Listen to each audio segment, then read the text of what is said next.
Blessed is our God, always now and ever, and unto ages of ages. Amen. Christ is in our midst. This morning's gospel is a very straightforward gospel. The vineyard is the church. The householder is God.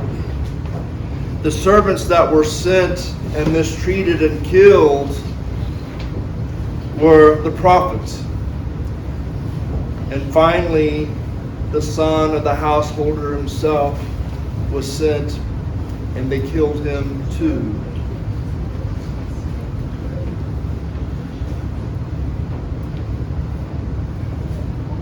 One of the problems that the Pharisees and the Jews of that time had was that they were stuck on rules.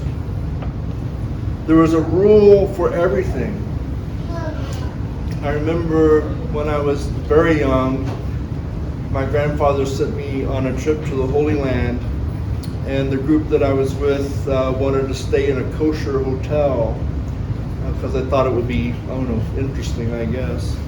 But I was like 15 or 16 years old, and one of the funniest things I've ever seen in my life, before the Sabbath came, the maids came into the hotel room and ripped off the toilet paper for us so we wouldn't have to do it ourselves. Those are the kinds of rules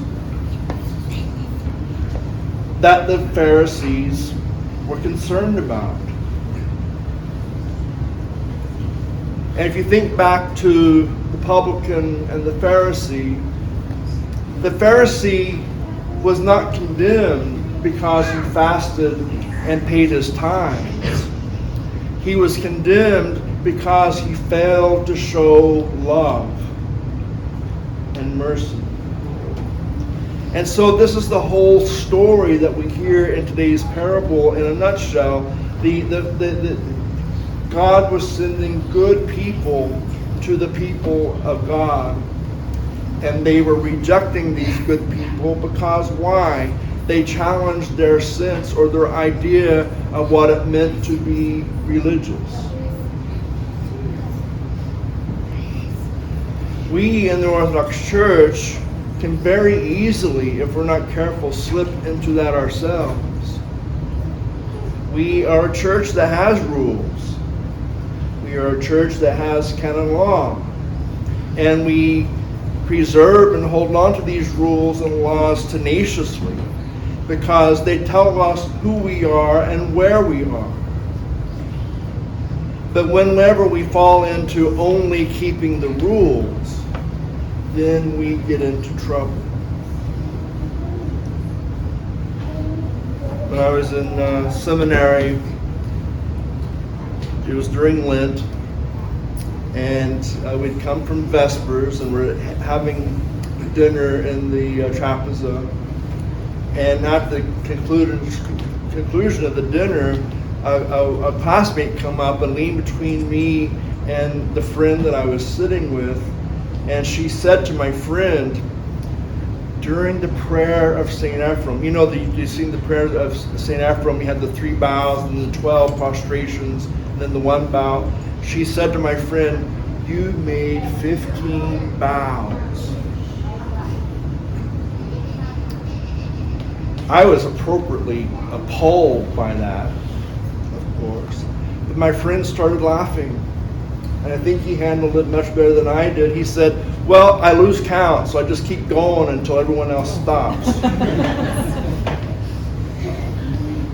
But the fact that this woman was in the chapel counting how many prostrations people were making during the service was a problematic thing.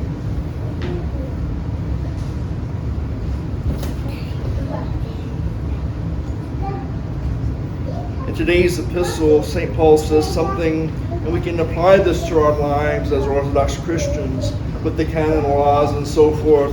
He says, "Stand fast in the faith, acquit yourselves like men, be strong." But the last phrase I think is the most important. Let all your things be done with charity.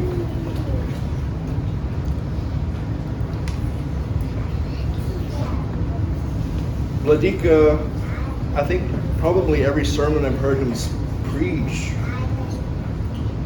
has always emphasized the need for love.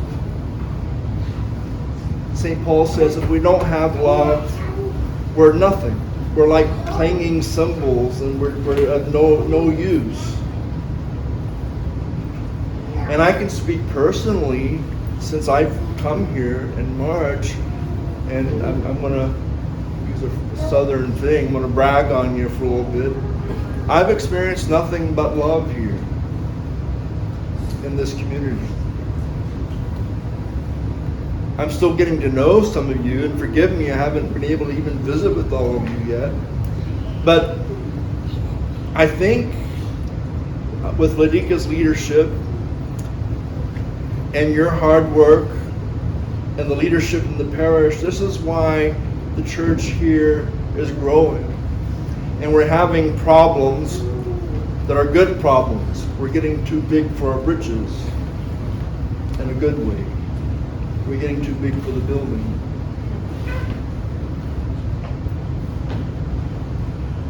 So I would firmly believe that if we keep these things, be strong in the faith, don't be ashamed or bashful that you're Orthodox, but also always be willing to show love to your neighbor. I'll finish by, if you can come and venerate these icons, but can't venerate the icon standing next to you, maybe it's time for you to go to confession. Because if we can't love the person standing next to us, then we need to really work on what it means to be an Orthodox Christian. In the name of the Father, and of the Son, and of the Holy Spirit. Christ is in our midst.